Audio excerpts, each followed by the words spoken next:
Em 90 segundos tu não faz nem um miojo, mas eu te ensino as matérias que tu tem até nojo. Então senta aí e começa a quebrar a TP pra ter energia pra tua mente processar e entender que a probabilidade de você ir bem no Enem tá ligada direto aos meus raps também. Então começa com humanas, só sei que nada sei, mas sei que saí da vida e pra história eu entrei. Se o clima esquenta e tua caneta falhou, fica tranquilo, a esfera dela dilatou com calor. Eu sou flúor com oxigênio, dá pra completar, evoluir melhor que o Darwin poderia imaginar. Se tinha uma pedra no caminho, pode crer que eu já chutei absoluto no rap. Eu nasci pra ser rei, criei uma sociedade aos modelos de Durkheim. O mecanismo dela própria é que diz pra onde vai minha inspiração. Thomas Edison dizia, é 1% e o restante o trabalho que fazia. Então senta o rabo aí que eu vou te ensinar. Sometimes rap is the best way to learn, rapá. Eu não compreendo, pero não puedo hacer. É só estudar e ouvir as dicas que eu dou pra você. Confere suas respostas e faz tudo com calma. Manda bem na redação, faz do fundo da alma. Esse é o tópico frasal, ainda tem argumentação. E a resposta pra você eu deixei na conclusão. Se tá nervoso, se acalma pra mandar bem. E se liga nos vídeos que eu te preparo pro Enem.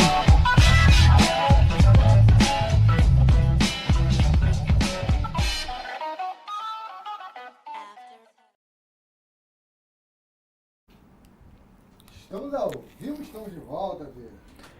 Fala galera, fala indivíduos, fala alunos do Enem, sempre um prazer inenarrável estar com vocês mais uma vez, mais uma noite, para falar hoje sobre Hannah Arendt, né? Essa grande filósofa do século XX que a gente vai abordar na aula de hoje. Antes de começar a te falar sobre a Hannah Arendt, eu preciso pontuar para você algumas coisas. Primeiro, repara que a gente basicamente não falou de mulheres ao longo da nossa trajetória. Repara que a gente, né, fica desde a filosofia antiga falando de um monte de homem, e um monte de homem europeu na maior parte dos casos, né? Desde os gregos, depois a gente começa a falar da filosofia medieval, e aí falamos ali dos autores da era moderna, era contemporânea, e só homem branco europeu, quase sempre, né? E chegamos na Hannah Arendt. E isso mostra algumas coisas pra gente. Mostra o quanto que a filosofia, historicamente, não só a filosofia, mas como conhecimento, que a gente de alguma forma entende como sendo conhecimento erudito, né, criado no mundo, é um conhecimento visto como masculino. As mulheres foram silenciadas durante tanto tempo que grande parte dos conhecimentos que elas produziram não foram passados à frente, ou muitas vezes as mulheres não tiveram oportunidade, em alguns momentos da história, em ter sua voz sendo ouvida e nem oportunidades realmente de estudo. E isso diz muito sobre a nossa condição. A segunda coisa importante é falar para você que a Hannah Arendt, ela é uma autora que, devido a isso, ela tem uma condição de ser cada vez mais cobrada na prova. Hannah Arendt é uma autora que ela não caía no começo do Enem. Se você pegar as primeiras provas do Enem de 2008 para cá, não tem questões sobre Hannah Arendt, mas de uns anos para cá, Hannah Arendt vem aparecendo recorrentemente, não somente no Enem, como em outros vestibulares aí do Brasil, chamados vestibulares isolados. E aí, vamos começar e vamos falar um pouquinho sobre essa grande mulher, sobre essa grande autora, que é a filósofa Hannah Arendt. A primeira coisa que eu quero te dizer é que a Hannah Arendt, ela é uma autora que ela tem uma inspiração de base existencialista. E quando eu falo uma inspiração, eu não quero dizer para você que ela é uma autora existencialista. Não é isso, até porque isso não é pauta para a obra dela. Mas ela é uma autora que tem uma inspiração em figuras como, por exemplo, Simone de Beauvoir, em figuras como, por exemplo, Jean-Paul Sartre. Ou seja, a Hannah Arendt trabalha com a perspectiva de acreditar que o homem não tem uma natureza definida. Ou seja, ela trabalha com uma perspectiva no qual ela não acredita que o homem tem uma natureza pré-determinada. Ou seja, que o homem ao nascer é de um jeito específico. Como, por exemplo, você aprendeu ao longo desse ano. Você aprendeu alguns autores como, por exemplo, Thomas Hobbes. E quando você aprendeu Thomas Hobbes, eu te falei assim, ó. O Hobbes dizia que o homem é mau por natureza. Você aprendeu, por exemplo, Jean-Jacques Rousseau, que falava, ai não, o homem é o bom selvagem. Repara que ela é uma autora que não vai trabalhar com essas perspectivas definidoras acerca do homem. Ela entende que o homem é um ser em formação, em elaboração, que os contextos, condições, caminhos e meios que ele se envolve vão formando a quem ele é. Ou seja, ela tem uma inspiração existencialista por não acreditar nessa perspectiva de uma natureza humana pré-definida e predestinada. E essa perspectiva aparece nas obras da Hannah Arendt. Na aula de hoje vamos falar de 3 obras. Uma chamada As Origens do Totalitarismo, uma outra chamada A Condição Humana e uma terceira chamada, Um Relato sobre a Banalidade do Mal, Eichmann em Jerusalém. Esses 3 livros são os livros mais famosos, não quer dizer que são os únicos, tá? Mas são os mais importantes e aqueles que os vestibulares tendem a cobrar. E esses 3 livros aqui, eles têm uma coisa interessante. O primeiro e o último, o de 51 e o de 63, são livros que abordam uma das coisas que afetaram diretamente a vida da Hannah Arendt. Hannah Arendt é alemã, e Hannah Arendt é uma alemã que já era nascida na época da ascensão nazista feita por Hitler quando assumiu o poder em 33 até a sua derrocada quando acaba a Segunda Guerra Mundial em 45. Então Hannah Arendt é uma autora que muito se interessou na sua escrita e na sua elaboração sobre tudo aquilo que tinha a ver com aquele momento histórico. Então você tem 2 livros aqui, que é o primeiro, chamado Origens do Totalitarismo, e o terceiro, que é um livro chamado Um Relato sobre a Banalidade do Mal, que são livros que ela está abordando questões derivadas da Segunda Guerra Mundial. Eu já vou te explicar isso mais pra frente. Mas tem um livro aqui no meio, que é A Condição Humana, que é um livro que não tem relação direta com esse tema. É um livro realmente de filosofia pura, tá? Vamos falar de cada um deles. Vamos começar pelo primeiro, Esse livro chamado As Origens do Totalitarismo, que está aqui. Uma coisa importante é que, quando eu falo para você totalitarismo, eu falo para você de um tipo de governo. Um tipo de governo que, como o nome diz, é um governo total. O que é um governo total? É um governo que tenta interferir e que busca intervir sobre todos os aspectos da sua vida como indivíduo. Leandro, eu não entendi muito bem. Preste atenção. Sempre que eu ouvir falar, ou eu de alguma forma perceber um governo totalitário, eu estou falando de um governo que tenta intervir, interferir, dialogar e de alguma forma acabar com todo e qualquer aspecto ligado à sua liberdade, sua autonomia. Um governo total funciona como se fosse um polvo que vai jogando seus tentáculos por todas as esferas da sociedade. A gente teve muitos governos totalitários ao longo da história e até hoje temos. Governos, por exemplo, como a Itália de Benito Mussolini, quando ele assume o poder na Marcha sobre Roma de 22.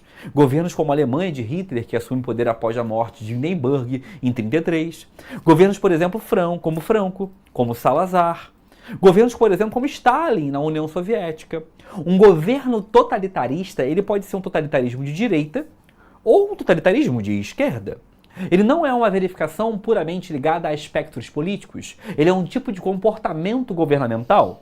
Um governo totalitário é aquele governo que exerce controle sobre todos os aspectos da vida pública e privada dos indivíduos. E quem faz essa definição, quem traz para a gente essa definição é a Hannah Arendt. A Hannah Arendt é uma autora que está preocupada em mostrar para a gente como classificarmos e como entendermos o que é esse governo totalitário, esse governo que tenta participar de todos os aspectos da minha vida pública e também da minha vida privada.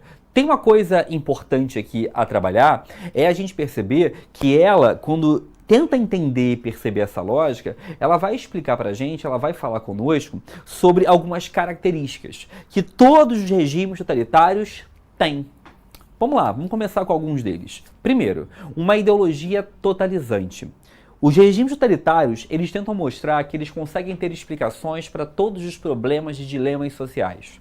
Um governo totalitário, tal como o fascismo ou tal como o nazismo, sempre se cria na imagem de uma ideia ou de uma liderança que aparenta ter solução e, de alguma forma, ter resposta para tudo. É uma ideologia totalizante. Ela tenta explicar e, de alguma forma, negar tudo que vem de fora e explicar tudo a partir da visão dela, uma visão própria. Perspectivas totalitárias também tendem a possuir uma coisa que são partidos únicos, como era, por exemplo, o Partido Fascista Italiano ou o Partido Nazista Alemão. É importante que você entenda que tem uma outra coisa importante dos governos totalitários. O governo totalitário, ele precisa gerar medo. Como assim gerar medo? Ele tem o terror como um fundamento. Como assim o terror como um fundamento? Um governo totalitário, ele busca gerar um aspecto de medo. Ué, Leandro, mas como que eu gero medo? Para gerar medo, eu tenho que criar uma coisa que é o inimigo, o oposto, o contrário. Eu vou te dar um exemplo. Você é muito mais brasileiro em épocas de Copa do Mundo ou de Olimpíadas. Sabe por quê? Porque você tem a quem torcer. Você tem a quem ter o oposto. E é a mesma coisa em relação a quando a gente pensa numa perspectiva totalitária. Eu sou muito mais detentor de uma ideia quando eu tenho uma ideia contrária. Então, eu preciso gerar o pavor, o medo, a ojeriza, o nojo, o asco, a ideia contrária à minha. Governos, por exemplo, como os fascistas na Itália, diziam que os comunistas eram o mal. E essa maneira e esse argumento gerou um processo de controle. Os nazistas diziam que, por exemplo, os eslavos, os judeus, os negros, os latinos, os comunistas, os liberais eram o mal. E isso gerava uma ferramenta de controle. Lá na União Soviética, por exemplo, figuras como Stalin diziam que o liberalismo, o capitalismo e aspectos também verificados, aquelas visões ideológicas opostas, eram o mal. Ou seja, também se trabalhava do terror, do medo, o medo da população, a não geração de resistência como uma ferramenta de controle. Esses governos totalitários, eles também se apropriam de uma coisa que é a propaganda e a manipulação. Esses governos sempre utilizam a propaganda que eles têm em mãos. Essa propaganda era, na época, o rádio, em alguns momentos veio a ser o jornal, o cinema. Se trouxermos para os dias de hoje, seria evidentemente a internet, as redes sociais. Por quê?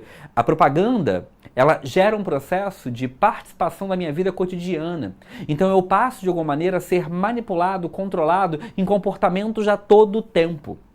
Então repara que o totalitarismo ele não é formado de uma coisa só. Existem uma série de ferramentas que vão misturando esse totalitarismo, né? Eu tenho que criar um inimigo comum. Eu tenho que criar uma ideia de rivalidade, eu tenho que criar uma ideologia que explica tudo, eu tenho que criar uma propaganda que manipula e que controla as pessoas, eu tenho que gerar um sentimento de terror como ferramenta para o controle e para o medo, eu tenho que controlar toda a sociedade, gerando censura, controlando as crenças, de alguma forma gerando vigilância. E eu passo a não deixar que as pessoas tenham mais distinção entre público e privado. Como assim distinção entre público e privado? Você não tem mais vida privada. Tudo é público. Você não escolhe mais o que você vai ler. Você não tem mais acesso, por exemplo, a uma escola da forma que você bem entender. Você não tem um lazer que você escolher desejar. Não. Tudo é público. Não existe mais vida privada. Um governo totalizante, como por exemplo os governos, né, de extrema direita que foram verificados na Europa nos anos 20 e nos anos 30, ou o stalinismo, né, como um governo de extrema esquerda verificado, né, nos anos 50 e 60, 50 na verdade, que ele morre em 53, são instrumentos que foram colocados de aspectos totalizantes dentro de uma sociedade. E a Hannah Arendt foi uma autora responsável por tentar explicar pra gente isso nesse livro, mostrando todas as bases do totalitarismo, como se organiza e como de alguma forma se constitui um governo como esse, tá? Deixa eu ver aqui perguntas. Isabelle, Vargas era fascista? Ô, Isabelle, né? O Vargas teve um momento do seu governo, que foi o Estado Novo, entre 37 e 45, que ele teve um comportamento e de alguma forma, um alinhamento muito forte com algumas ideologias fascistas europeias, sim, principalmente de Mussolini, tá? Agora, eu não vou te afirmar aqui, nessa aula, até porque isso teria um debate muito maior, deixa pro Otto fazer isso com vocês, de dizer que o Vargas já era fascista. Agora, eu posso falar que ele tinha um alinhamento, né, e algumas semelhanças com governos fascistas europeus dos anos 30, tá?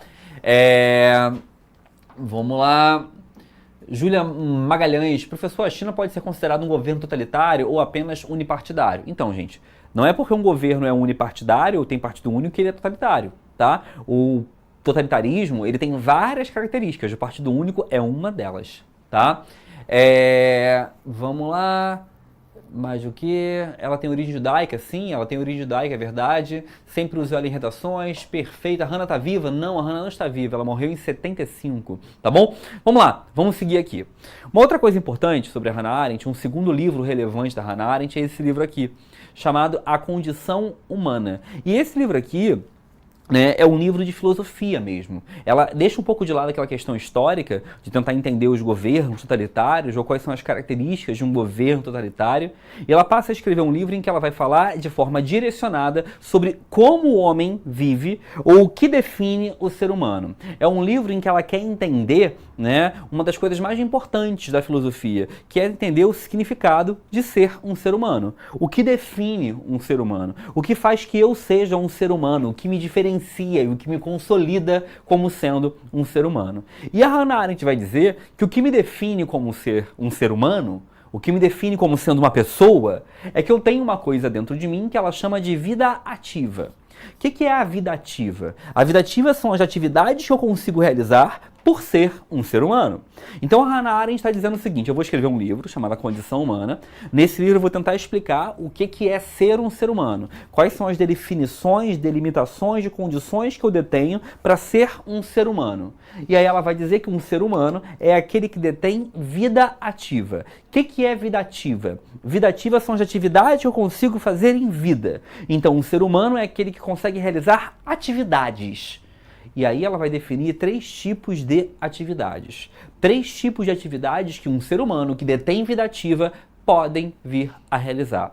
Esses 3 tipos são o labor, a obra e a ação. Eu vou repetir. Labor, obra e a ação. São características, né, fundamentais dessa vida ativa que o ser humano vem a deter. A primeira é o labor. O labor são as atividades mais básicas que você faz em sua vida, que são atividades necessárias para a sua sobrevivência. É o ato, por exemplo, de você ir ao banheiro, defecar ou urinar. É o ato, por exemplo, de você comer. É o ato de você dormir. As atividades de labor são atividades básicas que você faz para poder viver, como, por exemplo, cozinhar, como, por exemplo, tomar um banho. As atividades de labor são atividades que não geram nenhum tipo de influência social, não são atividades de alguma forma que mudam o mundo, mas são atividades que de alguma forma me permeiam e fazem que eu exista. Repara, eu não conseguiria existir sem comer. Eu não conseguiria existir sem dormir, eu não conseguiria existir, por exemplo, de alguma forma, sem ter algum tipo de cuidado corporal. Ou seja, existe, segundo a Hannah Arendt, entre as 3 atividades que um homem tem que fazer para poder viver e ser um indivíduo, entre essas 3 existe uma que é o labor, essa atividade básica de vida que eu tenho que realizar. Atividades que você pode considerar atividades quase que de subsistência, né? São atividades cíclicas que você faz todo dia, dorme, come, bebe, vai ao banheiro, né? São coisas que são de alguma forma passageiras, já acontecem o tempo todo, tá bom? Existe um segundo tipo de atividade, além do labor, que é a obra. O que é a obra, né? A obra é um tipo de atividade que eu faço no qual eu produzo algo durável. E esse algo durável pode ser uma arte, uma tecnologia e até uma infraestrutura. Ou seja, eu como ser humano, eu faço coisas básicas, por exemplo, para mim sobreviver, como o ato de comer, beber, ir ao banheiro, mas eu também posso fazer obras. O que são obras? São coisas de alguma forma que permeiam-se e que de alguma forma geram durabilidade. Eu vou te dar um exemplo. Eu estou dando essa aula agora. Essa aula aqui, que eu estou dando hoje, dia 7 de... Hoje é dia 7 de outubro, né? 7 de outubro, às 6h48. Essa aula que eu estou dando aqui agora para vocês é uma aula que ela vai ficar gravada para os assinantes da plataforma. Ela vira uma obra. Ela vira uma obra porque ela é algo que eu produzi, que eu fiz, eu preparei o material, eu estou agora falando com vocês, e isso fica. É uma obra, eu gero um processo duradouro, permanente. É algo de alguma forma que tem a ver com o mundo humano construído. Eu estou construindo uma argumentação sobre uma pessoa, uma filósofa, estou deixando para vocês. Um engenheiro fazer uma ponte, um advogado fazer uma petição, um médico, por exemplo, fazer um processo de organização de um paciente, uma cirurgia. Tudo isso são obras. As obras são atividades que eu faço que não são simplesmente atividades de subsistência ou atividades básicas. São aquilo que fica, que permanece, que continua em alguma escala. Então repara,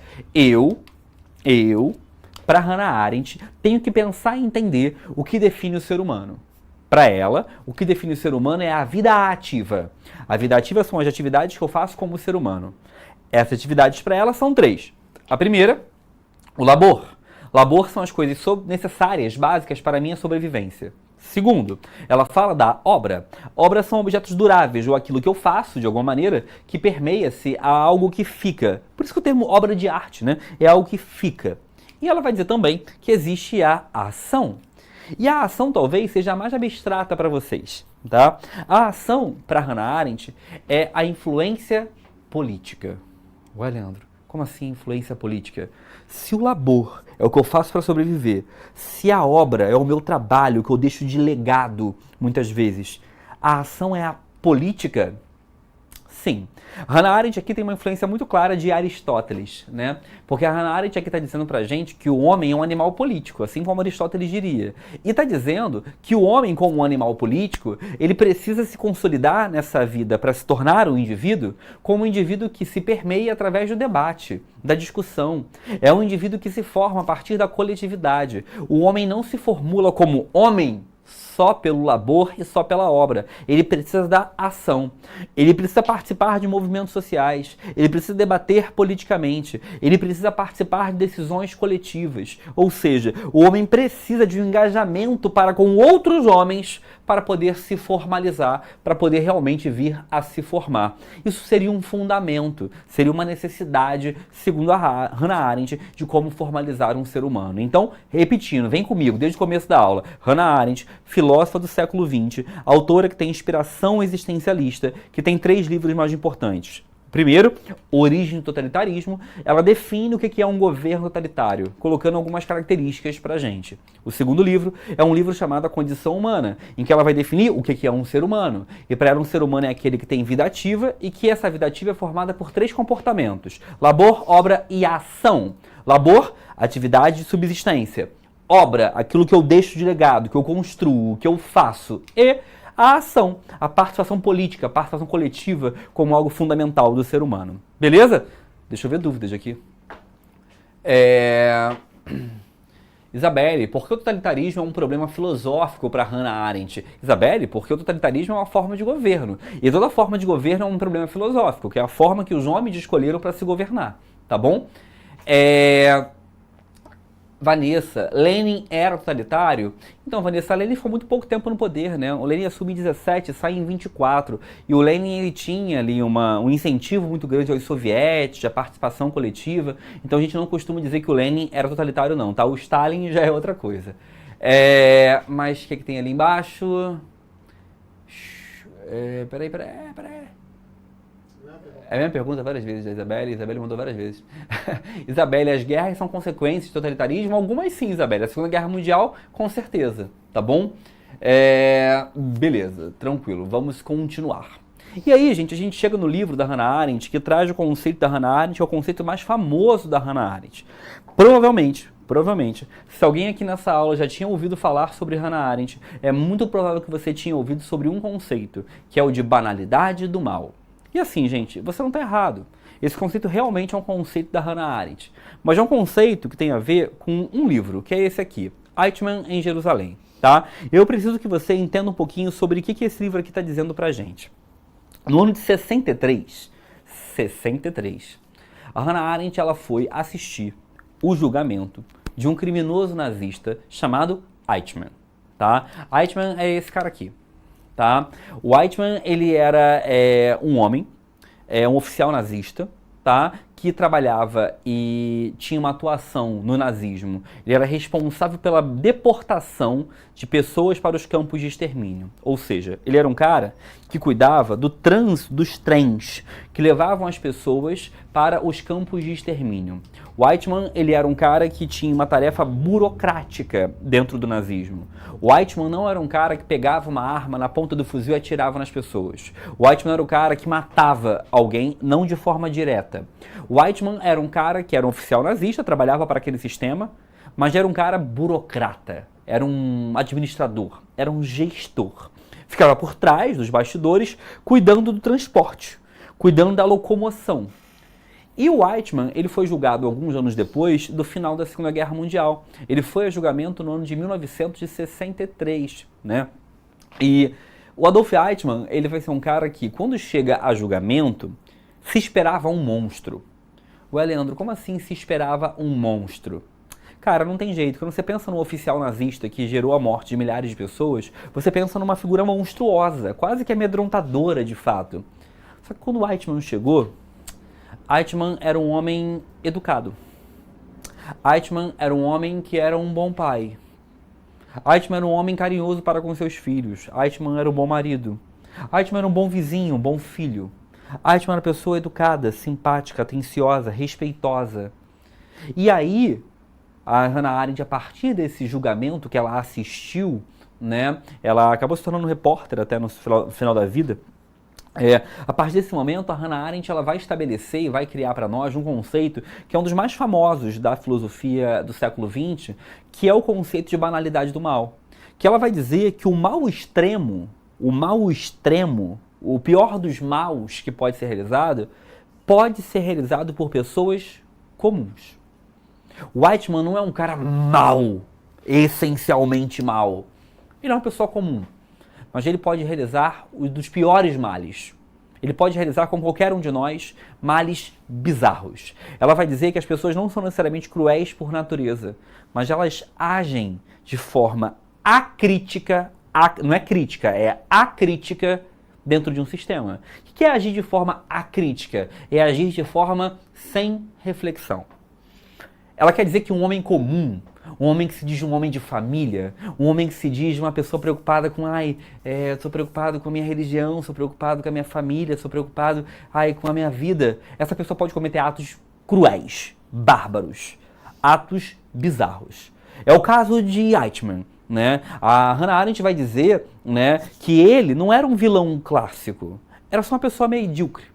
Como assim uma pessoa medíocre? Uma pessoa que simplesmente alegava, e ele alegou no seu julgamento, que ele estava cumprindo ordens. Por que você fez isso? Eu estava cumprindo ordens. Por que você fez aquilo? Por que você mandou as pessoas para a morte? Eu estava cumprindo minha tarefa, era meu emprego. Era minha profissão. Eu estava só fazendo o que me mandaram fazer. Eu era só um indivíduo que estava realizando uma atividade que me determinaram que eu realizasse. E aí a Hannah Arendt, ela está fazendo nesse momento uma coisa que é um pouco revolucionário para a época. Porque a gente tem uma tendência a pensar que essas pessoas são mais, por natureza, cruéis, violentas, não. Mas ela vai dizer que aquele seu amigo, aquele seu vizinho, aquele seu parente, que é uma pessoa bondosa, carinhosa, engraçada, que conta piadas, que ri com você, que fala de futebol, aquela pessoa pode ser cruel. Aquela pessoa pode ser muito cruel. Aquela pessoa pode ser muito cruel quando ela, de alguma forma, começa a agir na sua vida de forma acrítica, de forma onde ela não pense, de forma onde ela não reflita. E isso é uma coisa interessante, porque muitas vezes a sociedade não vai ver aquela pessoa como má. Aquele fulano fez algo ruim. Não, conheço ele há tanto tempo. Não, que isso, ele é boa pessoa, tá sempre aqui. Mas não pode ser um monstro. Então a Hannah Arendt vai dizer que o Eichmann, por exemplo, ele era um indivíduo que dizia e alegava que só estava seguindo ordens. E aquele indivíduo não necessariamente ele dizia ter a ódio dos judeus. Não, estava cumprindo ordens, cumprindo a minha tarefa. Beleza? Deixa eu responder perguntas, depois eu volto para cá. Vamos lá. Júlia, para mim esse conceito tem tudo a ver com esse caso recente do P. Diddy. Tem tudo a ver, já que ninguém imaginaria que ele seria capaz de cometer todos os crimes que ele praticou, já que ele não demonstrava. Júlia Magalhães, vou cometer aqui uma falha de caráter, tá? Eu não tô sabendo desse caso, e assim, eu tô tentando não saber. Porque eu já vi tanta gente comentando esse caso aí, os alunos falam na escola que eu trabalho, sempre vem falar, aliança, eu não tô vendo. Eu não sei o que é o caso, eu sei que é um caso que envolve pedofilia, que envolve umas paradas bizarras assim, mas eu não tô sabendo o caso. Mas provavelmente tem a ver, Isabelle. Se a ideia é essa, alguém que ninguém imaginava e fez algo que bárbaro, tem a ver, tá? Mas eu não tô sabendo do caso. E eu nem quero saber do caso. E não é por segurança não, é porque todo mundo que eu vejo que começa a ver sobre esse caso fica meio paranoico, fica meio viciado, querendo entender todos os detalhes. E eu não tô com tempo pra isso agora não. Tá? Então eu não tô sabendo não. Mas você deve estar certa. Mas eu tô ignorante sobre esse tema no momento, tá? Deixa eu ver se tem mais perguntas ali. Baixa pra mim, diretor, por favor. Maria Fernanda, professor, como usar na redação? Tem como dar exemplo? Maria Fernanda, depende do tema, né? Depende muito do tema, né? Usar na redação não é um coringa, assim que você pode colocar em qualquer tema, né? Se for algum tema em que você queira expressar que as pessoas podem cometer atos maus de forma simplesmente por estarem cumprindo ordens, dá pra usar a Hannah Arendt, é uma possibilidade, tá bom? Vamos lá. Peão, professor exemplo. Eu quebrei o dedo com um murro na porta porque o cara... Peraí, olha que bizarro. Eu quebrei o dedo com um murro na porta porque o cara fez a estante com material vagabundo. Eu estava sobrecarregado só guardando as coisas. E agora o bairro acha que eu sou doido. Eu não entendi coisa alguma, cara. Mas tá bom, cara. Melhora o seu dedo aí. Tá? Fique bem. Eu não entendi. Vamos lá, vamos voltar direito. Bota o chat pra mim aí, por favor. Pra eu ver aqui o chat. Espero que você não seja doido, tá, Pelo? Tá tudo certo. Leandro, zero polêmicas. Mas é sério, esse caso do Didi aí... É Didi, não é o nome? É esse o nome que fala? Acho que é Puff Daddy. Puff Daddy. Ele trocou de nome um monte de vezes já. Eu não sei nada, assim, desculpa, eu sou ignorante sobre o tema. Eu vou tentar ver e depois eu gravo um vídeo pra vocês falando sobre isso. Mentira, eu não vou fazer isso não, mas finge que eu vou. Vamos lá, vamos seguir aqui. E aí, a Hannah Arendt também coloca uma coisa pra gente importante, que são as características da banalidade do mal. Ou seja, as características de quem age dessa maneira, né? Desses indivíduos que vêm, de alguma forma, a agir a partir desse pressuposto. Primeiro, as pessoas que agem dessa maneira são pessoas que não estão refletindo de forma crítica, são pessoas que estão obedecendo de forma cega à autoridade, tá? E são pessoas também que tendem a despersonalizar o outro. O que significa despersonalizar o outro? Eu vou te dar um exemplo. Eu dou aula pra vocês aqui, né? E agora, deve ter uma galera assistindo a aula aí. Eu não sei, deve ter umas 200, 300 pessoas já assistindo a aula. Não é isso, Renan? Deve ser por aí, né? Mas, bota aí 300 e pouco, tá? Porque tem pessoal que tá na plataforma também, fora do YouTube, né? Cara, vamos supor que tem 400. Cara, eu não conheço vocês. Eu nunca vi o rosto de vocês, né? Vocês são pessoas pra mim que eu vejo aqui o nomezinho no chat. Então é muito fácil pra mim despersonalizar vocês. Como assim despersonalizar? Eu tratar vocês como indivíduos que eu não conheço, né? Indivíduos números. Por que eu fico tão preocupado em ler o chat o tempo todo? Porque eu não quero despersonalizar vocês. Porque eu quero ver o que vocês estão gostando, entendendo, não entendendo e por aí vai. Ou seja, eu fico preocupado em tratar você como os indivíduos que estão do outro lado, mesmo que eu não esteja vendo vocês. Tá? E isso é uma preocupação em não despersonalizá-los, que é muito fácil para mim vir aqui falar e ir embora. Dessa forma, eu estou trazendo uma relação mais fria para com vocês. O ponto é que a Hannah Arendt vai dizer que as pessoas que tendem a agir com uma forma e com comportamento da banalidade do mal são pessoas que começam a tratar as vítimas como números ou objetos. Esse cara que estava mandando as pessoas simplesmente para vagões de trem para morrer, é só número, é uma tabela para ele. Era só algo estatístico. Era só gente morrendo para cá, gente para cá. Ele não estava preocupado com aqueles indivíduos, tá? Ele tratava aquilo como um trabalho dele, como algo rotineiro, como algo puramente burocrático. Beleza? Vamos fazer umas questões do Enem para a gente entender aqui. Questão número 1. Essa atmosfera de loucura e irrealidade, criada pela aparente ausência de propósitos, é a verdadeira cortina de ferro que esconde dos olhos do mundo todas as formas de campos de concentração. Campos de concentração. Vistos de fora, os campos de o que neles acontecem só podem ser descritos com imagens extraterrenas, como se a vida fosse neles separada das finalidades deste mundo. Mas que o arame farpado é a irrealidade dos detentos que ele confina, que provoca uma crueldade tão terrível que termina levando à aceitação do extermínio como solução perfeitamente normal. A partir da análise da autora, no encontro das temporalidades históricas, evidencia-se uma crítica à naturalização. Veja bem, ela está perguntando aqui na questão, né, qual é a crítica que a Hannah Arendt está fazendo à naturalização. O que está sendo naturalizado no texto que ela está criticando? Repara que ela está falando sobre os campos de concentração. Está falando que isso aqui tinham imagens tão bizarras nesses campos que pareciam imagens extraterrenas, como se fossem imagens de extraterrestres, de tão bizarro que aquilo ali era. Era um local com tanta crueldade, né? Era um local com extermínio, com uma solução que era uma barbaridade, aquilo ali. E aí a pergunta fala, ela está criticando qual naturalização? Letra A, ideário nacional. Gente, alguém falou de ideário nacional aqui, de nacionalismo? Não. B, alienação ideológica. Ela está dizendo que as pessoas que estavam no campo são alienadas ideologicamente? Claro que não, são pessoas que estão sendo dominadas. C, cosmologia religiosa. Hannah Arendt nem falou de religião, tá? Letra D, segregação humana. É D. Por quê? Quando ela fala de campo de concentração, são pessoas que estão sendo segregadas, separadas, isoladas, e esse isolamento é um projeto biopolítico. O que são projetos biopolíticos? Projetos que usam a política para controlar o bio, o corpo do indivíduo. Quando eu pego pessoas e coloco num campo de concentração e de alguma forma nesse campo de concentração eu exploro essas pessoas, eu estou segregando elas, eu estou fundamentando projetos biopolíticos. O gabarito aqui da questão tem a ver com o campo de concentração. Ela está criticando os campos de concentração. Logo, está criticando uma ideia de uma segregação humana, de colocar os homens e os humanos de forma isolada na sociedade. Beleza? Mais uma questãozinha para vocês verem como isso pode cair em outros vestibulares também. Questão 2. Unesp de São Paulo. O tema do mal em Hannah Arendt não tem como pano de fundo a malignidade, a perversão ou o pecado humano. A novidade de sua reflexão reside justamente em evidenciar que os seres humanos podem realizar ações inimagináveis, do ponto de vista da destruição e da morte, sem qualquer motivação maligna. O pano de fundo do exame da questão em Arendt é o processo de naturalização da sociedade ocorrido na contemporaneidade. O mal é abordado desse modo, na perspectiva ético-política e não na visão moral religiosa. O mal banal é pela ausência do pensamento. Essa ausência provoca a privação de responsabilidade. O praticante do mal banal não se interroga sobre o sentido da sua ação ou de acontecimentos ao seu redor. Depreende-se do texto que a banalidade do mal, na contemporaneidade, resulta, ou seja, qual o resultado de achar e de viver com esse mal banal?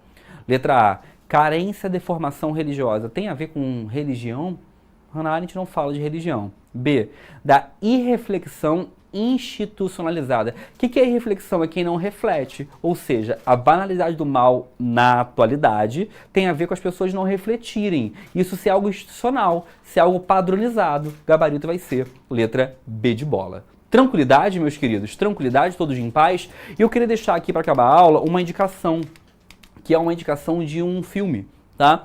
Esse filme aqui chama-se Hannah Arendt, Ideias que Chocaram o Mundo. E conta a história de vida da Hannah Arendt, tá? É um filme bem bacana, apesar de ser um filme biográfico, né? É um filmaço, assim. Deixo como indicação pra vocês, procurem aí. Eu não sei em qual dos streamings, vários que existem por aí, mas na internet você vai achar, sem dúvida alguma, esse filme aqui chama-se Hannah Arendt, Ideias que Chocaram o Mundo. Fica como indicação pra vocês aí, nessa reta final, terem uma indicação de uma obra pra vocês assistirem. Beleza? Meus queridos, excelente noite para todos e até mais. Valeu! Assista nossas aulas a hora que você quiser. Vem com o Pro, o cursinho online que mais aprova no Enem. Assine em proenem.com.br.